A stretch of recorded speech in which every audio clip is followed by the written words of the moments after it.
Hello all, welcome to care Samvad with me Mirchi Himanth. ఈరోజు నాతో మాట్లాడడానికి ఒక డాక్టర్ ఉన్నారు. ఈయన డాక్టర్ అని చెప్పాలంటే నాకు కాస్త ఇబ్బందిగా ఉంది, ఎందుకంటే ఆయన డాక్టర్ ఇంత, as a life, as a person ఇంత. This so much to ask him, so much to talk to him. Doctor Kiran Kumar Varma, Koduru. ఎమర్జెన్సీకి care of address care hospitals లో the one and only Kiran గారు. Sir, so nice to have you. Like I said, నాకు మీ life లో ఉన్న list of hobbies గురించి, మీ adventures గురించి నేను విన్నాక అసలు అటు వెళ్ళాలని ఉంది, కానీ I will control my self because మా వాళ్ళందరూ చూస్తున్నారు కాబట్టి. సార్, ఫస్ట్లీ అసలు ఎమర్జెన్సీ మెడిసిన్ అనగానే ఈ మధ్యకాలంలో ఏ పేపర్ చూసినా, ఏ న్యూస్ ఛానల్ పెట్టినా ఎమర్జెన్సీ కేర్ అని కనిపిస్తుంటుంది. చాలా స్కేరీగా అనిపిస్తుంటుంది. అసలు ఇన్ దట్ హోల్ లిస్ట్ మీరు మీ డిపార్ట్మెంట్ లో ఎమర్జెన్సీ కేర్ లో కామన్ గా చూసే కేసెస్ ఎలాంటివి sir? Emergency care is a vast one. We get see different spectrum of cases. ఎలానంటే ట్రామా కేసులు కావచ్చు, పాయిజనింగ్ కేసులు కావచ్చు, స్నేక్ బైట్ కావచ్చు, ఇంకా మెడికల్ ఎమర్జెన్సీస్ చాలా ఉంటుంది, హార్ట్ అటాక్. సో అలాంటి మెడికల్ ఎమర్జెన్సీస్ కావచ్చు, క్యాన్సర్ రిలేటెడ్ ఎమర్జెన్సీస్ అవి చూడొచ్చు. దాని తర్వాత dermatology related emergencies. So what not everything comes under emergency. So it is not that we don't deal this kind of emergency. We deal all kinds of emergencies, right from normal to abnormal, so simple form to complex forms. Sir, మరి emergency case చూడంగానే మనం panic అయిపోతాం కదా sir. మరి అలాంటి situation లో how do you stay calm and how do take that decision? See, being an emergency physician is like a boon. Everyone will not become emergency physician. So to become emergency physician, we need to have first mental stability. So making ourselves calm, making ourselves composed, that is art, complete an art. See, for other people to see an emergency, it is different. For it is so simple, it is a routine thing for us. See, certain people, if they look at blood, they'll get panic, they'll go down. But for us, it's normal. Our training is like that. We train for it, so we are happy to do that kind of services to the society. ఇప్పుడు emergency medicines అంటారు కదా, emergency medicines కి సంబంధించి కూడా I'm sure చాలా misconceptions ఉంటాయి కదా sir? చాలా ఉన్నాయండి. ఎలాంటి కొన్ని చెప్పండి so especially in India it is emergency medicine budding stage. So దీని గురించి చాలా మిస్కన్సెప్షన్స్ ఉన్నాయి. ఒకటి వచ్చి అక్కడ అందరూ జూనియర్ డాక్టర్సే ఉంటారు, వాళ్ళకి ట్రైనింగ్ ఉండదు. సో ఇలాంటి ఒక మిస్కన్సెప్షన్ ఉంటుంది. అక్కడికి వెళ్తే ఓన్లీ లైఫ్ థ్రెటనింగ్ అంటే ప్రాణపోయే కండిషన్లోనే ఎమర్జెన్సీలోకి వెళ్ళాలి, అక్కడ పోతే ప్రాణం పోతుంది. సో అదొక మిస్కన్సెప్షన్ ఉంటుంది. దాని తర్వాత అక్కడికి వెళితే చాలా కాస్ట్లీ ఉంటుంది. So these are misconceptions. First misconception అన్నట్టు అక్కడ జూనియర్ డాక్టర్లు ఉంటారు, ట్రైనింగ్ ఉండదు అని ఉంటుంది. Now in India it is emerged to that level that every emergency department is manned by qualified and trained emergency patients. So they are equally competent with other specialties. It is grown like its own individual specialty, emergency department. So ఎమర్జెన్సీలో ఉండేవాళ్ళు ఒకప్పుడు పాతకాలంతో పోలిస్తే అక్కడ only MBBS వాళ్ళని పెట్టి casualty medical officer లాగా ఏదో 2 ఇంజక్షన్లు, ప్యాంటాప్రోజోల్ ఇంజక్షన్ లాంటి ఇంజక్షన్లు ఇచ్చి పంపించేసేవాళ్ళు. Now it is not like that. Everyone is trained, everyone is qualified. They could deal with any kind of emergencies. అవసరమైతే ఇంటిబేషన్ చేయగలుగుతారు, సెంట్రల్ వేయగలుగుతారు. లైఫ్ థ్రెటనింగ్ కండిషన్ నుంచి నార్మల్గా తీసుకెళ్ళే క్యాపబిలిటీస్ ఉన్న ఎమర్జెన్సీ డాక్టర్లు ఇండియాలో ఈరోజు ఉన్నారు. So thanks for our seniors who made us emergency department individual speciality. In that way we're able to serve majority of the medical services for our society. రెండోది, అక్కడికి వెళ్తే కాస్ట్లీగా ఉంటుంది. ఒక ఎగ్జాంపుల్ చెప్తాను. పొట్టనొప్పి వచ్చింది పేషెంట్కి, అక్కడ పోగానే ఈసీజీ చేస్తారు ఎమర్జెన్సీలోకి వెళ్తే. అయితే బయట క్లినిక్ వెళ్ళారనుకోండి, ఇంజక్షన్ నుంచి పంపిస్తారు. 90% ఆఫ్ ద టైమ్స్ ఈ పొట్టనొప్పి అనేది హార్ట్ అటాక్. మీరు అత్తారింటి దారి సినిమాలు చూస్తుంటారు. హీరోయిన్ వాళ్ళ ఫాదర్ కార్ తోలుతూ ఉంటాడు, పొట్టనొప్పిగా ఉంటే ఎయిర్పోర్ట్లో ఈనో తాగుతాడు. So over period of time turn out by heart attack. మళ్ళీ పవన్ కళ్యాణ్ సేవ చేస్తాడు, దాని తర్వాత వాళ్ళ ఇంటికి తీసుకెళ్తారు. సో పొట్టనొప్పి 90% ఆఫ్ ద పొట్టనొప్పి అంటాం కదా, abdominal pain, it turn out by heart attack. So ఎమర్జెన్సీకి వచ్చినప్పుడు ఫస్ట్ మేము ఎలా థింక్ చేస్తామంటే, ప్రాణాపాయం కండిషన్ ఏది దాని గురించి ఆలోచిస్తాం. నువ్వు పొట్టనొప్పి వచ్చినా ఫస్ట్ ఈసీజీ చేస్తాం. సో పొట్టనొప్పి వస్తే పవన్ కళ్యాణ్ కోసం వెయిట్ చేయకుండా ఎమర్జెన్సీకి మనమే రావాలి. Don't wait, don't do these things. Sir, again నాకు ఎమర్జెన్సీ కేసెస్ లో ఇంకొకటి నాకు కామన్ గా విని భయం వేసేది ఈజ్ పాయిజన్ రిలేటెడ్ కేసెస్ కదా కదా అసలు జనరల్గా what is the common type sir? ఎలాంటి పాయిజన్ కి సంబంధించిన కేసెస్ వస్తుంటాయి? సో మనం పాయిజన్ కేసులు తీసుకుంటే మన ఇండియాలో చూసేది డిఫరెంట్, అబ్రాడ్లో డిఫరెంట్. అబ్రాడ్లో అన్ని ట్యాబ్లెట్సే, వాళ్ళు ఏం చేసినా ట్యాబ్లెట్తో మాట్లాడతారు, ట్యాబ్లెట్తో ఎంజాయ్ చేస్తుంటారు. బట్ ఇండియాలోకి వచ్చినప్పటికీ our poison spectrum is different. India is agriculture based country. So మనకి ఎక్కువ జరిగే పురుగుల మందులు, వ్యవసాయానికి వాడే పురుగుల మందులు ఉంటాయి చూసారా, పెస్టిసైడ్స్ అంటాం. సో అది ఫస్ట్ మన ఇండియాలో కామన్గా చూసేది పురుగుల మందులు చూస్తాం. సో రెండోది హెర్బిసైడ్స్ అంటాం, అంటే గడ్డి మొక్కలను చంపడానికి వాడే మందులు. ఇంకో దాంట్లో ఒక అత్యంత విషపూరితమైనది తీసుకుందంటే పారాక్వెట్ అని ఒక పాయిజన్ ఉంది. పారాక్వెట్ పాయిజన్కి విరుగుడు లేదు, అది తీసుకుంటే 99% డెత్. అంత విషపూరితమైంది. సో యాక్చువల్గా మన మెడికల్ సర్వీసెస్ వాళ్ళకి, గవర్నమెంట్ వాళ్ళకి చాలా మందికి లెటర్లు కూడా ఫార్వర్డ్ చేసాం టు బ్యాన్ దట్ డ్రగ్. అంత సీవియర్ ఫామ్లో ఉన్నటివి యాంటీడోట్ అంటే విరుగుడు లేనటివి విష పదార్థాలు కూడా, పాయిజన్స్ కూడా మన దగ్గర ఉన్నాయి. ఇంకా చిన్న చిన్నవి కూడా ఉన్నాయి. ప్రతిదీ విషమే, వాటర్ కూడా విషమే. Even water is also poison if you take truly. If you take it excessive water, that itself is a poison. So everything is a poison. నేను మొన్న ఒక కేసు చదివాను సార్, ఎవరో ఒక అమ్మాయి పొద్దున్న నుంచి మంచినీళ్ళు లాగమంటే 4 లీటర్లు లాగిందంట, తక్కువ పడిపోయిందంట కదా. Water it self is a poison. అలాగే ప్లాంట్ పాయిజన్స్ మనకి మన పాతకాలంలో చూస్తూ ఉంటాం, వాళ్ళు ఏమైనా ఉంటే కానీ గన్నేరు పప్పు తిని చచ్చిపోయారని. So plant poisons so. సో ఆ ప్లాంట్ పాయిజన్స్ చూస్తాం. ఇంకొక అద్భుతం చెప్పినా మీకు, certain parts of India, I don't want to name the state, వాళ్ళు పేడ తింటారు హస్బెండ్ని థ్రెటన్ చేయడం కోసం. That is self is a poison. That's called సానీ powder. We see lot of things. Sir మీరు ఇన్ని పాయిజన్ కేసెస్ చూసారు కదా sir, so I want to ask you, ఒకవేళ ఇంట్లో ఎవరైనా పాయిజన్ సస్పెక్టింగ్ లాంటివి ఏమైనా జరిగింది అనుకోండి సార్, ఓకే, ఏం చేయాలి? వెంటనే రియాక్షన్ ఏమి ఉండాలి? డిఫరెంట్ పాయిజన్స్కి డిఫరెంట్ హోమ్ రెమెడీస్ ఉన్నాయి. బట్ యూజువల్గా మనం చేసేది అంటే what we do regularly, any poison ఎవరైనా తీసుకోగానే ఫస్ట్ వామిటింగ్, నోట్ వేలు పెట్టి వామిటింగ్ చెప్పడానికి ట్రై చేస్తారు. Please don't do it. Don't do forceful vomiting. ఎందుకంటే అది చేయటం వల్ల ఏంటంటే పొట్టలో ప్రాబ్లం అవుతుంది. కొన్నిసార్లు ఏంటంటే తెలియకుండానే యాస్పిరేట్ అవటం. యాస్పిరేట్ ఏంటంటే పొట్టలో ఉండే కంటెంట్స్ లంగ్స్లోకి వెళ్ళిపోవడం. సో దానివల్ల ఊపిరాడి చచ్చిపోతాం. So don't do forceful vomiting. కొన్ని పాయిజన్స్ ఉంటాయి, కరోజివ్స్ అంటాం, అంటే యాసిడ్స్ అని, ఆల్కలీస్ అని పాయిజన్స్ ఉంటాయి. ఒకసారి తాగిచ్చిన తర్వాత వాటి మళ్ళీ ఫోర్స్ఫుల్ వామిటింగ్ చేస్తే మళ్ళీ ఇంకో సెకండరీ కాంటాక్ట్ అవుతుంది. ఒకసారి ఆల్రెడీ తాగినప్పుడు డ్యామేజ్ అయింది కదా, మళ్ళీ వామిటింగ్ చేసి మళ్ళీ రెండోసారి డ్యామేజ్ అవుతుంది. సో 2 సార్లు మనం డ్యామేజ్ చేసిన 2 సార్లు వర్షం అవుతుంది. సో కొన్ని అదే ఇరిటెంట్స్ ఉంటాయి. సూపర్ వ్యాసమల్ పాయిజనింగ్ మన ఇండియాలో చాలా ఫేమస్, ఎస్పెషల్లీ సౌత్ ఇండియాలో.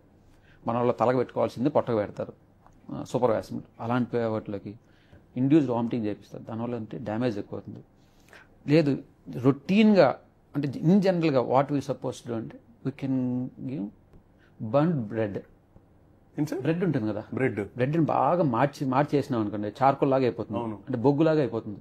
So you can mix it with water are milk, just give it to them. Okay, ఏమవుతుంది తర్వాత? యాక్చువల్ హాస్పిటల్కి వచ్చినప్పుడు ట్రీట్మెంట్ అయితే మేము చార్కోల్ ఇస్తాం, అంటే బొగ్గు పొడి అంటాం కదా.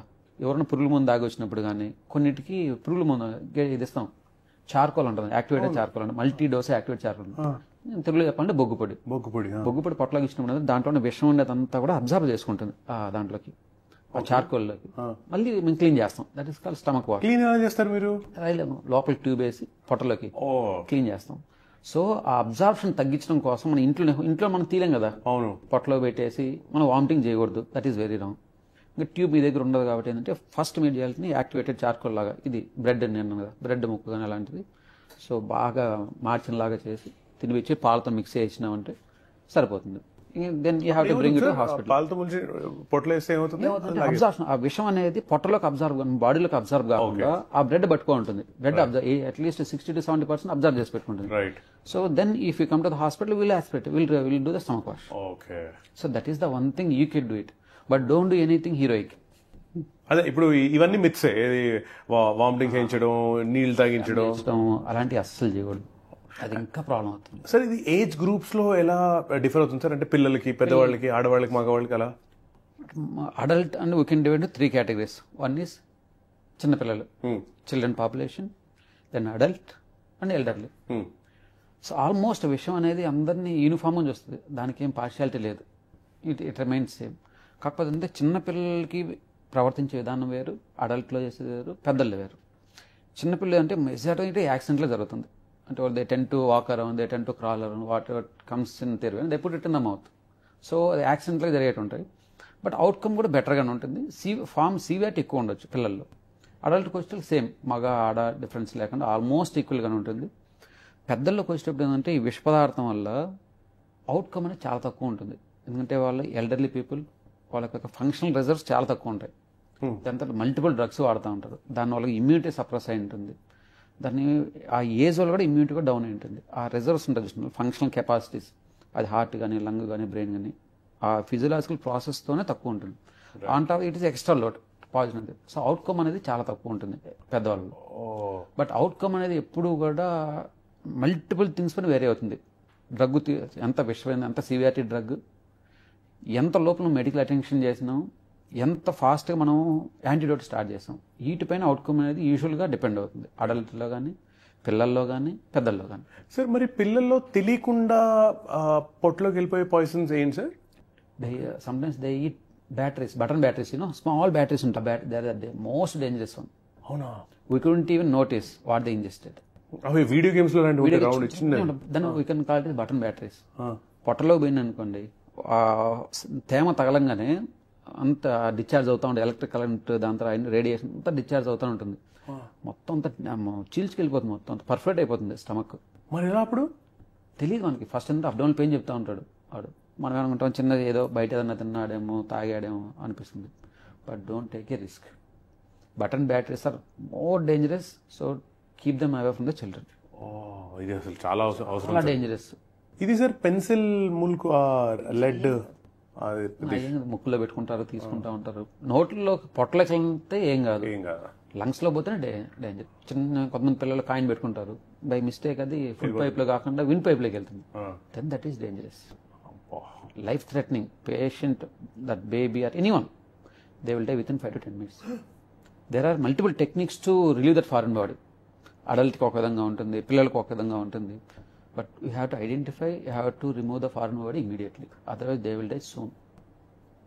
So there are different techniques. We'll take some session on how to relieve foreign body in case of adult, in case of... You have to take a session on to make sure that parents keep all this stuff away from the children. That is the only prevention better than cure. వాళ్ళకి గట్టిగా చెప్పాలి, వాళ్ళకి చెప్పాలి. Correct. మనం out of love, affection, we tend to buy many things and give it, ఇది రూపాయి తీసుకో జేబులో పెట్టుకుంటే నోటు పెట్టుకుంటే. ఇంకోటి చెప్తే ఇక్కడే మెంతోప్లెక్స్ చిన్న చిన్న బాంబ్స్ వచ్చున్నాయి కదా, 1 rupee is kind of bombs. అవి తిని చనిపోయిన పిల్లలు చాలా మంది ఉన్నారు. They tend to keep it in the mouth. అదేమవుతుంది, పొట్టలో కాలేదు అలాగది. So by chance wind pipe లోకి వెళ్ళిపోయింది అనుకోండి, చోక్ అయిపోతుంది. చిన్న చిన్న there minute things which you need to consider when babies around us. ఈ రూపాయి 2 రూపాయలు కొనకూడదు, చాలా dangerous. Sir again another thing, అంటే నేను చూసిన విజువల్ చెప్తా. సినిమాల్లో ఏంటి, హీరోయిన్ పొలాల్లో నడుస్తుంటుంది, పాము కాడుతుంది, హీరో వెంటనే వచ్చి పట్టుకుంటాడు, నోట్తో ఇట్లా ఫస్ట్ నుంచి పుతుక్కొని ఉమ్మేస్తాడు, ఆ అమ్మాయి బతికేస్తుంది. ఇది రియల్ లైఫ్ లో పాసిబులా? 100% పాసిబుల్ కాదు. మరి ఆయనకు అయింది అక్కడ హీరోకి. అయ్యో, స్నేక్ అంటే స్నేక్ కి మన ఇండియాకి చాలా మంచి అవినాభావ సంబంధం ఉంటుంది. అయ్యో, మీరు పాత సినిమాలు చూస్తే హీరో పోతా ఉంటాడు, పాము గరుస్తుంది, హీరోయిన్ మంచి ఎల్లో డ్రెస్ వేసుకొని వేప మండలు పట్టుకొని ఒక డాన్స్ చేసి ఒక సాంగ్ పాడుతుంది, సేమ్ స్నేక్ వచ్చి మళ్ళీ విషం తీసుకొని మళ్ళీ వెళ్ళిపోతుంది, హీరో బతుకుతాడు. Is it possible? స్నేక్ ఏమన్నా డయాలసిస్ సెంటర్ ఏమన్నా ఉందా దాని మౌత్లో? లేదు కదా. విషం ఎట వస్తుంది? విషం అందులో ఎట తెస్తుంది? ఒక్కసారి బ్లడ్ లోకి వెళ్ళిపోయిందంటే మళ్ళీ రాదు. ఒక్కసారి బ్లడ్ లోకి వెళ్ళిందంటే దాన్ని ఎవరో బయట తీయలేరు, ఇరుగుడిస్తే తప్ప అది ఏం కాదు. మళ్ళీ సేమ్ పాము వచ్చి తీసుకొని విషం లాగేసి అంత శక్తి సామర్థ్యాలు పాముకు లేవు, అంత గొప్ప వ్యవస్థ మనకు లేదు. ఒకటి మీరు అన్నట్టు పాము కలిసింది, నోటు తీసేయటం అసలు అలాంటివి చేయకూడదు. ఎందుకంటే విషం ఎక్కింది స్కిన్లో ఉండదు, బ్లడ్లోకి వెళ్తుంది. అది ఒక్కసారి బ్లడ్ లీక్ అవుతుంది, ఒకసారి కుట్టింది అనుకోండి లోపలికి వెళ్ళిపోతుంది కదా సర్క్యులేషన్లోకి. మన హార్ట్ 60 నుంచి 70 సార్లు కొట్టుకుంటుంది 1 నిమిషానికి. సో 1 నిమిషంలోపే 60-70 సార్లు మన బాడీలో సర్క్యులేట్ అయిపోయింది. అది ఒకసారి వెళ్ళిపోయింది. దానివల్ల ఏమీ యూజ్ ఉండదు. ఇంకోటి ఏంటంటే అతనికి ప్రాణాపాయం రావచ్చు. బై ఛాన్స్ అతనికైనా బ్లీడింగ్ గమ్స్ ఉన్నాయనుకోండి, ఎవరైతే సక్ చేస్తున్నారో బ్లడ్ని, అతని బ్లీడింగ్ గమ్స్ ఉంటే ఆ విషయం కూడా అతనిలోకి ఎంటర్ అవుతుంది. So both will be at risk. So we should not do. ఇంకొంతమంది అంటే కట్ చేస్తారు, కట్ చేసి బ్లడ్ని వదిలేస్తారు. కొంతమంది అంటే టార్నికిట్ కడతారు, ఆ విషం అనేది పైకి ఎక్కడ ఉండటం కోసం టార్నికిట్ కడతారు. సో అది కూడా రాంగ్. ఎందుకంటే మా విషం బ్లడ్లోకి వెళ్ళిపోయింది, ఈ టార్నికిట్ కట్టడం వల్ల బ్లడ్ సర్క్యులేషన్ ఆగదు కదా. మరి ఎలా సార్? కొన్నిసార్లు అంటే కొంతమంది గట్టిగా కడతారు, కొన్నిసార్లు కరిసిన పాము విషం లేని పాము ఉండొచ్చు. ఈ కట్టు కట్టడం వల్ల రక్త ప్రసరణ లేక చేయబోతుంది, అయ్యో కొత్త ప్రాబ్లం వస్తుంది. మరి అది ఎలా డిసైడ్ చేస్తారు సార్? ఇప్పుడు వెనామస్ అంటే ఈ విషయం ఉన్న వెనామస్ స్నేకా కాదా? How do we know that? మన పాములు చాలా మంచివండి. They don't kill you. Venomous కాదా? వెనమసే, బట్ మంచి పాములు అవన్నీ. ఇండియాలో ఉండే 100 పాముల్లో 96 పాములు పాయిజనస్ లేనటివి. ఏంటి? కట్లపాము, రక్తపెంజరి, దాని తర్వాత నాగుపాము, ఇలాంటి అవి కూడా కలిసినా కూడా ఫస్ట్ మీ బాడీలోకి విషాన్ని ఎక్కించవు. అవి ఫస్ట్ భయపెట్టడానికి ట్రై చేస్తాయి, భయపెట్టడానికి ట్రై చేస్తాయి. దాన్ని ఏమంటాం అంటే మేము మా మెడికల్ పరిభాషలో డ్రై బైట్స్ అంటాం. హిట్ చేస్తుంది, హిట్ చేసిన బైట్ చేసినా కూడా విషాన్ని ఎక్కించదు. It's call dry bite. So 100 బైట్లు తీసుకున్నామంటే 85 to 90 బైట్స్ డ్రై బైట్స్, అంటే మన విషాన్ని ఎక్కించం మన బాడీలోకి. దాన్ని నువ్వు అన్నెసరిగా ప్రొవోకేట్ చేస్తే అప్పుడు కట్టుకట్టి లాంటివి ఇంకా అగ్రివేట్ మీరు దాన్ని ఆ పావుని రిపీట్గా స్నేక్ చేస్తే అప్పుడు విషం ఎక్కిస్తుంది. సో విషం ఉందా లేదా అనేది మనకి ఎలా తెలుస్తుందంటే మెడికల్ దాంట్లో కొన్ని లక్షణాలు, 2 రకాలు విషంలు. ఒకటి నాడీ వ్యవస్థను పనిచేసి అంటే నర్వస్ సిస్టమ్ మీద పనిచేసి, ఇంకొకటి రక్త ప్రసరణ వ్యవస్థను పనిచేసేది హీమోటాక్సిన్స్ అంటాం. ఇప్పుడు నాగుపాము, దాని తర్వాత కట్లపాము, cobra and krait, they works on nervous system, నాడీ వ్యవస్థను పనిచేస్తుంది. రజల్ స్వైపర్ అంటే రక్తపింజరి లాంటివన్నీ కూడా రక్త ప్రసరణ వ్యవస్థను పనిచేస్తుంది. నాడీ వ్యవస్థ ఎట్లా తెలుస్తుందంటే కుట్టిన కొద్దిసేపు తర్వాత హెడేక్ రావడం. ఫస్ట్ థింగ్ ఏంటంటే కళ్ళు మూతలు పడుతూ ఉంటాయి, టోసిస్ అంటాం. కళ్ళు మూతలు పడిపోతాయి, కళ్ళు పైకి తేయలేరు. ఒక వస్తువు 2 కనిపిస్తుంది, ఒక వస్తువు డబుల్ విజన్ అంటాం, దాన్ని డిప్లోపియా అంటాం మెడికల్ పరిభాషలో. 2 కనిపిస్తుంది, తలనొప్పి వస్తుంది, వామిటింగ్ వస్తుంది, కాళ్ళు చేతులు వీక్ అయిపోతాయి, వీక్నెస్ వచ్చేస్తుంది. ఇలా చెయ్యి ఎత్తమని ఎత్తలేరు, కాళ్ళు ఎత్తమని ఎత్తలేరు, తల్లగొట్ట పైకి పెట్టలేరు. అది నాడీ వ్యవస్థ పనిచేస్తుంది, నాగుపాము కానీ కట్లపాము కానీ. ఇది ఇది హీమోటాక్సిన్స్ అంటాం, రక్తపింజరి. కుట్టిన చోటు నుంచి రక్తం కారుతూనే ఉంటుంది, మొత్తం అంతా వాపు వస్తుంది. అండ్ ఇమెన్స్ పెయిన్ ఉంటుందా? పెయిన్. ఇంకో అద్భుతం చెప్తాను, పిల్లల్లో డిఫరెంట్ మళ్ళీ ఇది. పిల్లలకి అసలు పెయిన్ ఉండదు. కట్లపాము కరిచింది అనుకో పిల్లలకి పెద్దవాళ్ళు కూడా ఉండదు, పెయిన్ ఉండదు. They are passionate about ears. చెవిని కట్లపాము ఉంటుంది చూసినా ఎక్కువ ఇక్కడ కరసాలని ట్రై చేస్తుంది, చెవి బ్యాక్ సైడ్. ఎందుకంటే ఈ చెవిని అది ఎలుకలాగా ఫీల్ అవుతుంది, తినడానికి వస్తుంది అది మనం పడుకున్నప్పుడు. So they consider as a rat. పట్టుకోవాలని చేస్తే అల్టిమేట్గా అది ర్యాట్ కాదు కదా. So it give you bite. Mostly ఇక్కడ ఈ చెవి చుట్టూ కరచడానికి ట్రై చేస్తుంది అది. కొన్నిసార్లు తెలియని కూడా తెలియదు, కరిచింది కూడా. అంత పెయిన్లెస్ బయట ఉంటుంది కట్లపాము. పిల్లల్లో ఎలా ఉంటుందంటే ఈ లక్షణాలు కనపడదు. ఫస్ట్ ఎర్లీ మార్నింగ్ నైట్ పడుకున్నప్పుడు బాగుంటారు, ఎర్లీ మనకు 3 o'clock 4 o'clock వామిటింగ్తో హాస్పిటల్కి వస్తారు. అది కట్లపాము. That's your sign. ఎర్లీ మనకి ఏమీ లేకుండా ఎర్లీ మనం పొట్ట నొప్పి వామిటింగ్తో వచ్చినాడు, దాని తర్వాత సరౌండింగ్స్ అదే స్నేక్స్ ఉండే జోన్లో ఉన్నారంటే ఫస్ట్ మనం థింక్ చేయాల్సింది కట్లపాము. దాని తర్వాత ఇంకొక మిత్ ఏంటంటే స్నేక్ బైట్లో స్టోన్స్ పెడతారు, స్నేక్ స్టోన్ అని. పాము కరిచిన తర్వాత బ్లాక్ కలర్ ఒక స్టోన్ అమ్ముతారు అవుట్ సైడ్, అది పెడితే అది విషయాన్ని పీల్చుకోవడం. అలాంటి ఏమీ పనిచేయదు. ఎందుకు పిలుస్తారు? అదేమన్నా dialysis? That is not a dialysis machine. ఈరోజు మా మిత్స్ అన్ని ఇట్లా బర్స్ట్ చేస్తే that is not a dialysis machine, that is just stone. So 100 కదా 200 ఎన్ని శాతం వేసుకో, అది పనిచేయదు. కాదు సార్, అది హోమ్ రెమెడీ అనుకుంటాం కదా సార్ మేము అందరం. It doesn't work out. ఇప్పుడు మీరు ఇంకోటి అడగచ్చు, సార్ పాతకాలంలో కట్లు కట్టేవాళ్ళు, ఐడియా ఉందా? లెంగాలు అంటారు అట్లా. పాము కట్లపాము కట్టిందంటే దాన్ని కౌంట్ చేసి ఎన్ని ఉంటే అన్ని తాయితోలాగా కట్టేవాళ్ళు. మరి అప్పుడు ఎట్లా బతికేవాళ్ళు? Simple reason. 100లో 96 విషం లేని పాములు, 4 విషమైనటి. ఆ 4 పాములు కూడా 80% విషాన్ని ఎక్కించవు. Dry bites. సో డ్రై బైట్స్కి నువ్వు కట్టుకట్టినా కట్టకపోయినా మెడికల్ అటెన్షన్ సీక్ చేసినా చేయకపోయినా కూడా బతుకుతారు. ఓహో, ఇది ఆయన గొప్పతనం, పాము గొప్పతనం అయితే. పాము గొప్పతనం అదే. ఎందుకే నేను ఫస్ట్లో చెప్పాను కదా, మన పాములు మంచివని. ఎందుకే అన్నాను నేను, మన పాములు చాలా మంచివి. సో ఒక విరుగుడు ఏంటంటే దానికి సంబంధించిన యాంటీ స్నేక్ వెనం ఉంటుంది. అదే ఏ పాయిజనో దానికి విరుగుడు ఉంటుంది. మన ఇండియాలో ఉండే అన్నిటి కలిపి ఒకటే వెనం, ఒకటే యాంటీడోట్. అంటే రక్తపింజరి కరిచిన, నాగుపాము కరిచిన అన్నిటికీ ఒకటే విరుగుడు. బట్ డిఫరెంట్ కంట్రీస్లో కట్లపాముకి ఒక విరుగుడు, ఇలా విరుగుడులు ఉన్నాయి. బట్ ఇండియాలో అంటే ఒకే అన్నిటికి కామన్ కలిపి ఒక విరుగుడు ఉంటుంది, అది ఇస్తేనే పనిచేస్తుంది. ఇంకొక మిస్కన్సెప్షన్ ఉంటుంది, దట్ పాము వెంట పడుతుంటే స్ట్రైట్ గా పరిగెట్టకూడదు, అటు ఇటు వెళ్ళాలి. ఏం లేదండి, సినిమాలో ఏవే చూసాం సార్ మేము. సినిమా అలాంటి ఏం లేదు. Snake is clever fellow. Sir polytrauma అంటారు కదా, అసలు దీనికి సంబంధించి again there is a golden hour. ఏంటి, please explain that concept. Trauma ఇప్పుడున్న మన సిచ్యుయేషన్లో, కరెంట్ ట్రెండ్స్లో trauma is the leading cause of death. ఒకప్పుడు ఇన్ఫెక్షన్లో చచ్చిపోయేవాళ్ళం, లైక్ మమ్స్ అని, కలరా అని. ఒకప్పుడు ఊర్లో లేచిపెట్టి కలరా వస్తాయి. అవన్నీ ఇన్ఫెక్షియస్ డిసీజెస్ ఇది. బట్ ఈ రోజు మనం ఎక్కడ ఉన్నామంటే ట్రామాలో చచ్చిపోతున్నాం, especially younger generations between 25 to 40 years. That's the active group. వాళ్ళే ఎక్కువ యాక్సిడెంట్లు చనిపోతున్నారు. Now it is the leading cause. Infection is not a leading cause of death today. Trauma is the leading cause of death. Trauma వాళ్ళు ఎక్కువ చచ్చిపోతున్నారు. So polytrauma ఏంటంటే when involve more than one systems, brain, chest, abdomen, long bones ఇలాంటి ఉంటే దాన్ని polytrauma అంటాం. So trauma management it is an art. Again it's an art. Dealing with trauma is not every cup of tea. It requires special skills. ఎలా అంటే ఈ పాలిట్రామాలో 3 peaks ఉంటాయి death. Accident అయిన విత్ ఇన్ సెకండ్స్ టు మినిట్స్లో death ఏది ఉంటుంది. That is called first peak. We can call is the platinum minutes. But we are unable to catch up the platinum minutes. ఎందుకంటే death happens at remote place. We couldn't reach with in minutes. Correct. So 0 seconds to minutesలో అయ్యేదాన్ని first pick of death అంటాం.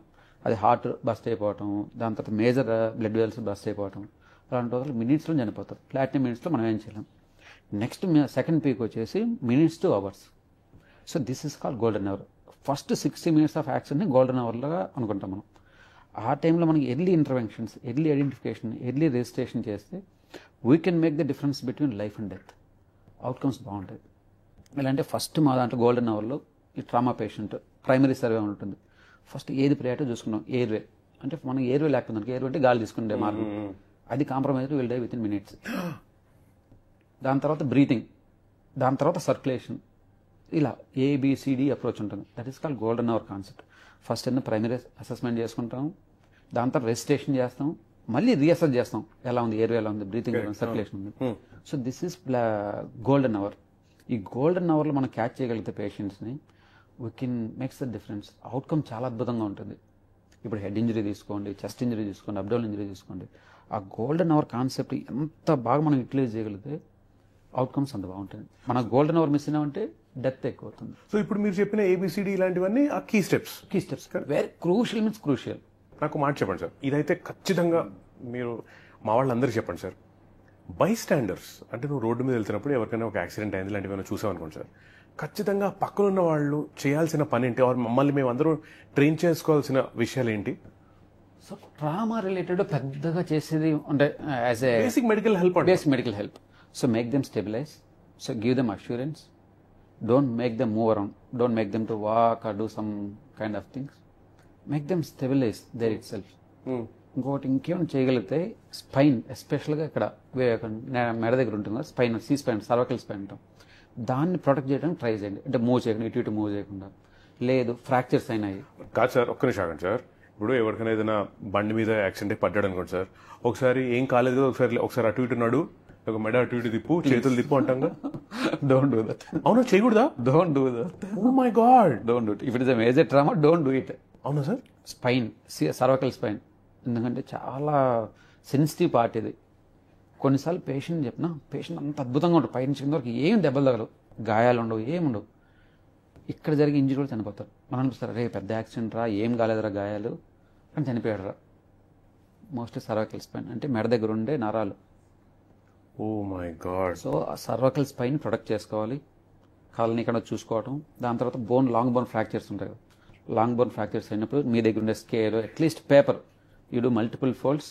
So make it like A one splint support పెట్టుకోండి. Blood ఏమైనా వస్తూ ఉంది, apply some dressings, pressure ఇవ్వండి చాలు. మీ hospital వచ్చినా అదే చేస్తాం. ఇప్పుడు బ్లడ్ యూజ్ అవుతుంది అక్కడి నుంచి. సో మనం చేయాల్సింది అంటే ఏవి లేకపోతే కర్చీఫ్. సో అట్లీస్ట్ ఒక ప్రెషర్ అప్లై చేయండి. ప్రెషర్ అప్లై చేస్తే just control the bleeding. Right. So these are the basic things you can do. అలా కాకుండా కార్డియాక్ అరెస్ట్ అయింది అంటే గుండె అయిపోయింది, those things are different. You have to do CPR as a bystander. That's the basic responsibility being a human being. Forget about human being. Now animals are doing CPRs. Trained dogs. Dogs. They could identify cardiac arrest. Wow. They start the CPR. Now animals are doing CPR. Animal to animal. You might have seen many YouTube videos, no? Baby, mother elephant is doing CPR and baby elephant. Correct. So human to human, human to animal, animal to human. So now we are somewhere else. But one intention you have to save a person's life. So that one, if you are going to save one life in your lifetime, so You are blessed. ఆ మానవతా దృక్పథం ఉండాలి. You are blessed. Sir మీరు ఇన్ని cases చూసుంటారు across all the time కదా sir. మీరు చూసిన మోస్ట్ కాంప్లికేటెడ్ కేసు ఏదైనా చెప్పండి, అంటే భయపెట్టకండి No, again it is a trauma patient. Sir. Trauma is a complex case. It is not like one disease. It involves entire your body. I have seen multiple trauma. One of the difficult case, still I remember when I was doing my MD. Trauma patient. You name it. All the organs of his body got injured. Right from head to toe. Oh. So the skull was broken. And multiple facial bone fractures. Chest injury. Lung got damaged. Then bleeding like hell. Pelvis got injured. You name it. What are the organs? You name it. Every organ of his body got injured. Then we struggled a lot. We struggled almost 6 hours to improve his blood pressure. On arrival our hospital, on coming arrival to hospital, BP was not recordable. Bleeding, it was bleeding profusely. Then we intubated him. We put him on ventilator. Started with the fluids to improve his BP. Blood product, we used nearly 30 to 40 blood products just to improve his blood pressure. But you know what? See, he is alive today. He is alive today. He is alive today. 6 hours, we took almost 6 hours to stabilize him. That was one of the difficult times. See, to get one packet of blood is difficult. So in our hospital we have reserves of 6 to 8 packets. Then we contacted many people to get the blood. Almost 5 to 6 blood banks. You know what? No attenders. No attenders for that patient. Accident కేసా? Accident patient. No attenders to take the responsibility at least. To get the blood from outside. So we doctors, we went outside. One of our ER doctors, he went outside. They approached multiple blood banks. He got the blood. So how did you find the family? So with the great difficulty, he has one contact number which was not all working.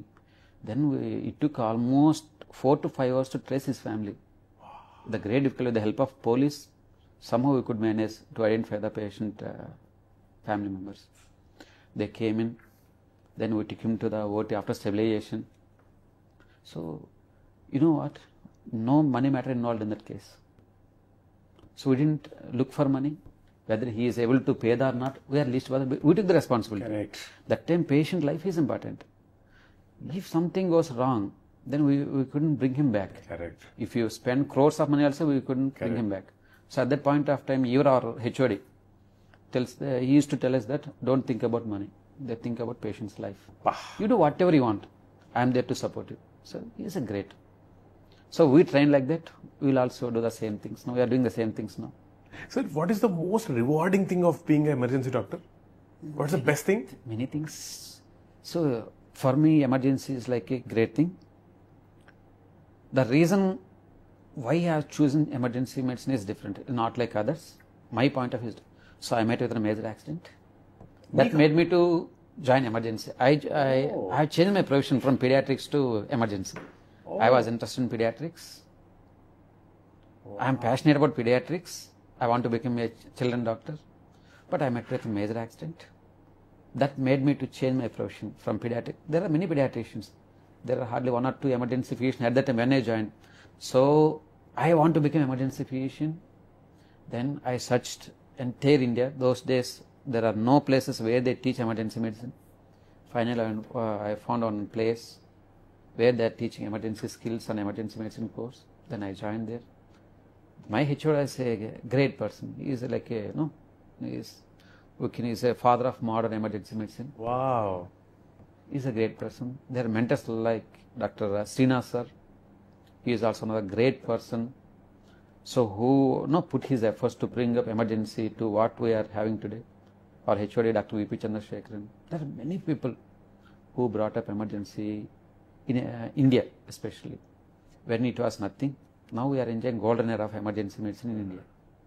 So that made me to, that incident made me to choose my profession from pediatrics to emergency. Rewarding thing, if you ask me, daily it's a rewarding. So when we make the difference between life and death, because we see number of cases, at least we could see out of 40-50 patients, 1 to 2 patients, they are in extreme at the verge of death. when we intervene, we see the difference. అది That is the satisfaction we get. We don't calculate in terms of money. Correct. So when we go home after our shift, so we retrospect what we did today. Yes, I saved 2 patients' life. That is the satisfaction. That is the satisfaction. For that satisfaction only, I joined emergency. మీకు నమస్కారం పెట్టాలి master. మీరు అసలు మీరు ఎంతమందిని కాపాడుతున్నారు. Then one more thing I want to tell you. I'm a full marathon runner. So there was a marathon about 2 years back. I just finished my 21K. I was waiting. I was looking the people how they are doing at finishing line after my completion. Then one guy fainted. He collapsed in front of me just near to that finishing line. I thought like he might be having something fainting, giddiness, something like syncopation. The moment I approached him, there was no pulse. Means he was in cardiac arrest. I did CPR on the road, on the running track for almost 35 minutes on the track itself. Then I brought him back. Brought him back. He is about 27 years, unmarried, software engineer. He married 1 year back. అలా పిల్లడికి మీ పేరు పెట్టారా లేదా? But they are in touch with నేనైతే me. పెట్టేసేవాడిని Once in a month they come to me. Nice. So they'll meet me. అరే Not only this patient, there are many patients which I saved personally. Wow. My team saved hundreds of lives. So those are the main rewarding things. So when we make the difference between life and death, that's it. That is the most rewarding thing. మీరు God special child sir మీరు. That's what in the beginning itself I told you, no? So being emergency physician is a blessed one. So true. అంటే ఇంతసేపు మీతో మాట్లాడతారు. Now I realize అసలు all medical students were aspiring to be doctors become emergency doctor. Sir నిజంగా మీతో అయితే సరిపోవట్లేదు. ఇంకో మాకు ఈ టైం సరిపోతుంది సార్. అదే ఒక రోజంతా మీతో కూర్చోవాలి. మాస్టర్ క్లాస్ లో కూర్చున్నట్టుంది నాకు. థ్యాంక్ యూ సో మచ్ గురు గారు. So nice talking to you Kiran గారు. Thank you so much.